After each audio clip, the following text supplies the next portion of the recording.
Next thing I'd like to do is just cover the control panel one more time, show you what we've already done, and add a couple new things actually. The first button here, the test button, that's what we're going to do to make sure that we have all the proper settings. We're going to do the test cut, make sure it's cutting well. What we do is just hold that in until it starts cutting and release it, and we're done with that. The origin button is what we went over before to get it in the proper place, exactly where you want it on the material to start cutting. And all we have to do is push that button and wait until it stops blinking on the screen, let it go, and that's where it's going to set. Pause button is something that we haven't covered yet. All we have to do to activate this button is just push it. The cutting is going to stop. You can make your adjustments if you need to, and just hit it one more time to continue cutting where you left off. Next four buttons here, the up, down, left, and right arrows, these are going to be used to control within the menu, as well as to on the left hand side to control your blade to the left, and the right to control the blade to the right. Now your up and down is actually going to move your material forward out of the machine, and the back arrow button is going to push it back into the roll. Next thing we're going to do is go down here to the menu, hit the menu button. First thing that comes up is something called unsetup. Just want to mention this pretty briefly. Unsetup just means that when we originally loaded this material in, we pressed enter to scan it. We just want to undo that. Maybe you have some changes you want to move from piece to roll or back and forth. All we have to do is go to this unsetup, and the same is true with anything in the menu. To select it, we just have to hit the enter button. It'll go ahead and unset up everything that we've set up before, and you can go ahead and scan it for new settings. Just going to go down in the menu, something called condition. We're going to hit the right arrow button to activate condition and see what we have inside. The first thing is the force, which also we know that we can use this button right here to do the same thing. But just to show you within the menu, we're going to hit the right arrow button. That's going to activate the menu item.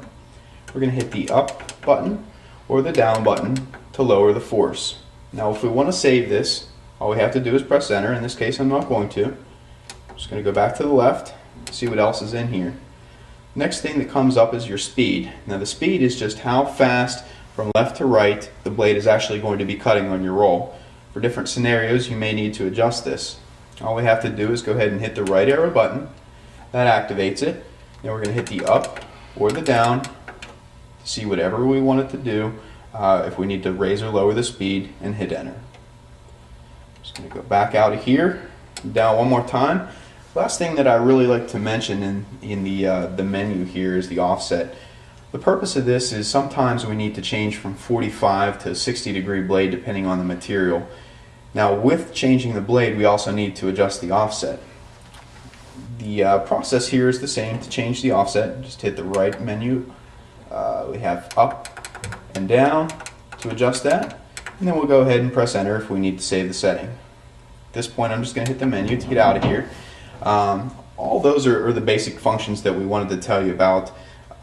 You can read additional things in the manual about some more precise settings if you need to. We're just going to move over here to force. Again, we're going to show you how to adjust the force just with this button. There's a quick button here because you use it a lot. We're going to hit that, go to the right to activate it. We can hit the up and down buttons and enter to save our setting. And back to menu with the menu button, of course. The enter button we've already explained, just to select your menu option. I'm going to drop down here. We see something called pen force. I just want to explain this to everybody. Typically we call the Roland GX24, you hear it termed as either a cutter or a plotter. When you hear it termed as a plotter, what that means is you can actually put a pen instead of a blade in here and plot with it rather than cutting. So that's really what the pen force is. For our purposes with our CAD cut and heat transfer film, we don't need to worry about this. Now the last thing that I wanted to do today pertaining to the setup of the roll and of the machine is to go ahead and tell you about two sensors that we have on the machine for you. What I'm going to do is just go ahead and unlock the lever here. We're going to take the material out. I just want to point out the sensor here in the front. There's also one in the same area on the back that you really can't see. Now, I want to explain to you, these sensors do a couple different things. Number one, when you have the material loaded and you're using our menu items over here, the front in the top arrow to either pull the material through or push it back. I want to let you know that these sensors know when the material is in there and when it's not.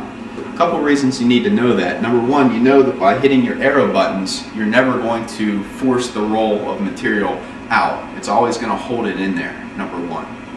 Another good thing about these sensors is they're going to tell you if the sheet is actually unloaded. Sometimes you have a thin film and it may be slippery or something like that. You're cutting too fast and it may come dislodged. Now what that's going to do is that's going to cause the blade to actually cut kind of skewed lines. It's not going to be what you want it to do. So what these sensors are going to do is tell you over here on the menu that the sheet is unloaded, just like we have right here. Now what we need to do when we see that is just to go ahead and stop everything we're doing, and we need to go through the setup process of loading the material again because it's come dislodged. The last thing that I really want to mention about these sensors, in addition to everything that we've said, is every once in a while you can get a material that has a shininess to it. Maybe you're looking through the mylar, maybe it's a holographic film like this. Oftentimes it's even a black CAD cut film. What that's going to do is actually kind of trick these sensors into thinking that the roll is actually unloaded. Just a quick fix to that, you saw the sensors here in the front and the back. All we have to do is go ahead and take a piece of maybe masking tape or duct tape, just some type of tape that's going to be opaque and block these sensors, and that way you can fool the machine into thinking that the roll is really there, which it is. Well, that's about all with concerns of the blade, the control panel, and setting up the roll. Good luck with everything else.